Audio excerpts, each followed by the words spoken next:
नमस्कार, मी महाराष्ट्र न्यूज चॅनलमध्ये तुमचं सहर्ष स्वागत करते। आज आपण आलेलो आहोत सांताक्रूजमध्ये। इथे खूप मोठं सम्राट बटाटा वडा असं खूप मोठं शॉप आहे, खूप फेमस शॉप आहे। आज आपण त्यांच्या ओनर्सशी भेटूया। नमस्कार नमस्कार सर, आपलं नाव? माझं नाव संतोष गोपाळ सावंत। सर, किती वर्ष झाले तुम्ही इथे स्थापना केलेली आहे? या दुकानाला झाली जवळजवळ 35 वर्ष तरी झाली असतील। अरे बापरे, 35 वर्ष! होय होय। म्हणजे तेव्हापासून हे कंटिन्यूस तुमचं चालूच आहे। अच्छा, काय काय व्हेरायटी आहे तुमच्याकडे? याच्यामध्ये आम्ही बटाटा वडा, समोसामध्ये सुद्धा दोन प्रकार आहेत। एक पेपर समोसा म्हणून आहे जो मार्केटमध्ये कुठे अवेलेबल नाही। समोसा म्हणजे काय वेगळं? हां पेपर समोसा म्हणजे तो क्रिस्पी समोसा असतो, त्याच्यामध्ये म्हणजे साऊथ इंडियन समोसा। अच्छा, त्याच्यामध्ये पोहा असतो, कांद्याची पात असते, हिरवा वाटाणा असतो, ते वेगळं आहे काय? वेगळा समोसा। आणि हा आपला अतिशय फेमस आहे, म्हणजे जवळजवळ 2-3 वेळा ह्या समोस्याबद्दल पेपरमध्ये लिहून सुद्धा आलं होतं। अच्छा, आणि फार फेमस आहे, म्हणजे ते समोसा खाण्याकरता भरपूर लोक इकडे गर्दी करतात, गाडी घेऊन इथे आणि अजून काही व्हेरायटी आहे जसं मिसळ वगैरे काही ठेवलं जातं? इकडची मिसळ आमची अतिशय मुंबईमध्ये फार फेमस आहे। मिसळ फेमस असण्याचं कारण कसं आहे की जसं आपण घरी जेव्हा करतो उसळ ना, तसं ते खोबरं वगैरे जाळून करतो, कांदा वगैरे जाळतो की नाही, तर त्या प्रकारे घरगुती पद्धतीने आणि यामध्ये वापरलेले जे मसाले आहेत, गरम मसाले, ते सुद्धा आम्ही घरी तयार करून वापरतो। त्यामुळे ह्या मिसळची जी चव जी आहे ती अतिशय लज्जतदार।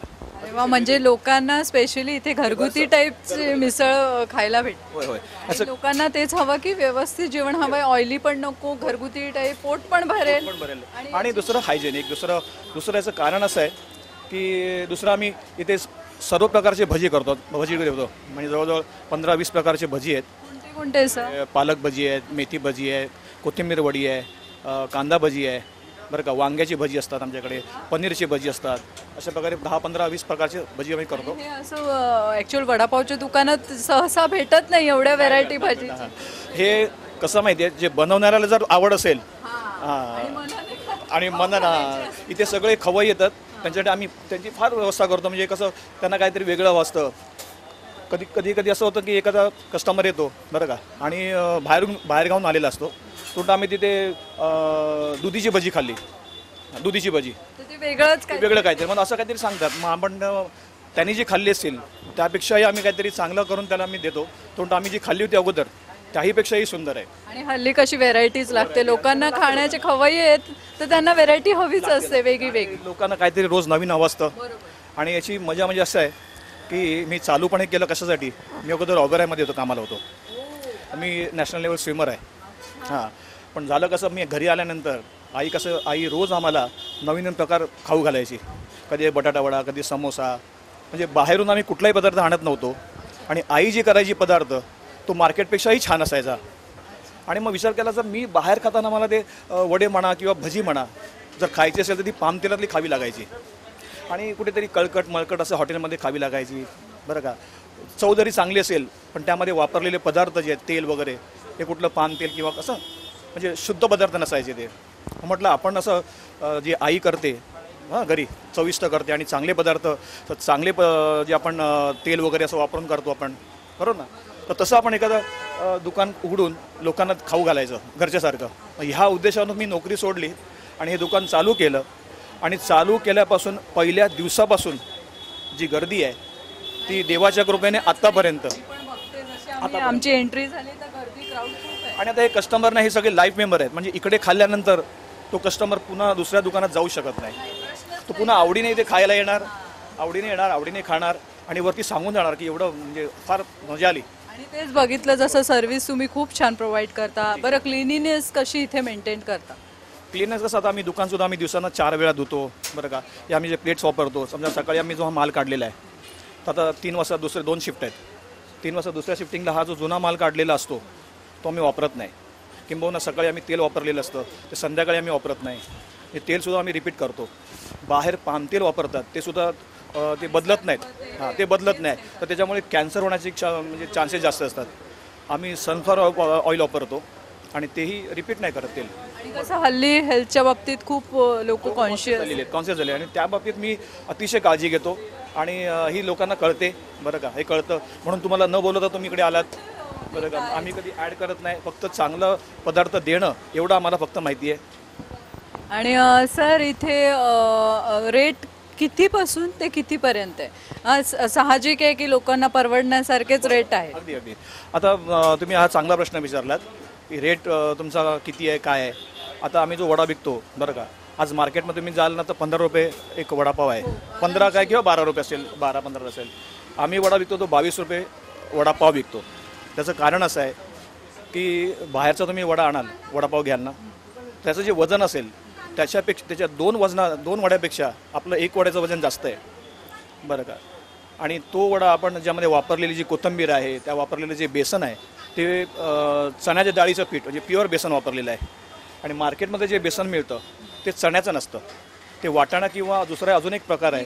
नाही, दुसरा एक प्रकार आहे चण्याचा जो 30 रुपये किलो मिळतो चणा, आणि त्याचं पीठ असतं. ते पीठ मिळतं आपल्याला काहीतरी 40 का 45 रुपये किलो आहे, आणि हे त्याच्यात 4 पट महाग आहे. मग आम्ही जे चण्याचं पीठ जे प्युअर आहे. आणि मी बघितलं जसं आता तुम्ही बोलताय की 22 रुपयाने एक वडापाव आहे, तरी सुद्धा क्राऊड आहे. म्हणजे ते हा स्वस्त आहे. म्हणजे बाहेरचे तुम्ही 2 वडेपाव खाता आणि हा एक खाता तर ते 2 वडेपावच्या बरोबरच आहे. म्हणजे ते 2 वडेपावचे 30 रुपये होतात आणि हा एक 22, आणि प्लस तुम्हाला शुद्ध मिळतं आहे. तर म्हणजे आरोग्याच्या दृष्टीने जर तुम्ही पाहायला गेलात तर हा स्वस्त आहे, आणि क्वालिटीच्या दृष्टीने बघायला गेलात तरी हा चांगला आहे. क्वांटिटी दृष्टीने बघायला गेलात तरी हा स्वस्त आहे. सर आपल्या मराठी बांधवांना काही तुम्हाला संदेश, कारण बिझनेससाठी ओपन करायचं म्हटल्यावर थोडेसे झिकझाक होते त्यांना की मी करू की नको. हा खूप मोठा प्रॉब्लेम आहे मराठी माणसाचा. मला तर सांगा असं वाटेल की ज्या वेळेला मी ऑबरेची नोकरी सोडली त्यावेळेला आई वडिलांनी सांगितलं. आणि शिवाय ऑबेरा हे मोठी कंपनी, आणि तिथे मी नॅशनल स्विमिंग कोच म्हणून कामाला होतो. मी तिथे मी ती नोकरी सोडली हे चालू करायचं म्हणून. तर आई वडिलांना म्हटलं साहजिकच आहे, एवढी चांगली नोकरी सोडली, एवढा चांगला मान सन्मान तिथे मिळायचा, आणि हा वडापाव विकतायचं काय डोकं बिकं फिरलं आहे की काय, काय कोणी लिंबू फिरवला की काय. पण डोक्यामध्ये असं होतं की मला धंदा करायचा, बस बिझनेस करायचा आहे. आणि बिझनेस म्हणजे मराठी माणसामध्ये मोठा बिझनेस करायचा म्हटलं की पैसे नसतात. तर म्हटलं म्हणून म्हटलं आपण थोडक्यात अगोदर सुरुवातीला आपण हा धंदा सुरू करूया. म्हणून हे दुकान मी भाड्याने घेतलं. भाड्याने घेतल्यानंतर तुम्हाला मी सुरुवातीला सांगितलं, मी चालू केल्यापासून जी ज्या गिरायकांनी आमच्यावरती मेहरबानी केली, अतिशय गर्दी. म्हणजे पहिल्या दिवशी अशी गर्दी झाली की मी वडे फुकटच वाटतोय, संपूर्ण रस्ता पॅक झाला. ही देवाची खरंच कृपा आहे. आणि आमची क्वालिटी पण फार छान होती. म्हणजे एकदा खाल्ल्यानंतर जर क्वालिटी चांगली नसती तर गिरायक पुन्हा आलं नसतं. तर मला मराठी माणसांना सांगायचं आहे की नोकरी करण्यापेक्षा छोटा का धंदा होईना, पण प्रामाणिकपणे मनापासून तुम्ही जर काय केलं तर त्याच्यातून तुम्हाला ती प्रगती होतेच, 100% प्रगती. मनापासून तुम्ही जेव्हा करता ना कुठलीही गोष्ट, तेव्हा पब्लिक रिस्पॉन्स देतोच, कस्टमर रिस्पॉन्स देतोच. पण ते आवडीने करायला पाहिजे, प्रेमाने करायला पाहिजे बरं का. आणि क्वालिटी पण व्यवस्थित ठेवली, स्वच्छता ठेवली तर ऑटोमॅटिक कस्टमर येतात. आणि कस्टमरला तेच पाहिजे असतं, स्वच्छता पाहिजे असते, चव हवी असते बरं का. 2 पैसे तो जास्त द्यायला तयार असतो, पण त्याला ते पदार्थ जो आहे तो त्याला चांगला हवा असतो, शुद्ध हवा असतो, निर्मळ हवा असतो, स्वच्छता त्याला हवी असते. ती आपण केली की गिरायक आपोआप येतात बरं का. म्हणून मराठी माणसांना सांगायचं आहे की शक्यतो जेवढं होईल तेवढं तुम्ही धंद्यामध्ये उतरा आणि फार मोठे व्हा. Thank you sir. मी Maharashtra online news channel full टीमतर्फे तुमचं खूप खूप आभारी आहेत आम्ही की वेळात वेळ काढून तुम्ही आम्हाला हा इंटरव्ह्यू दिला. धन्यवाद.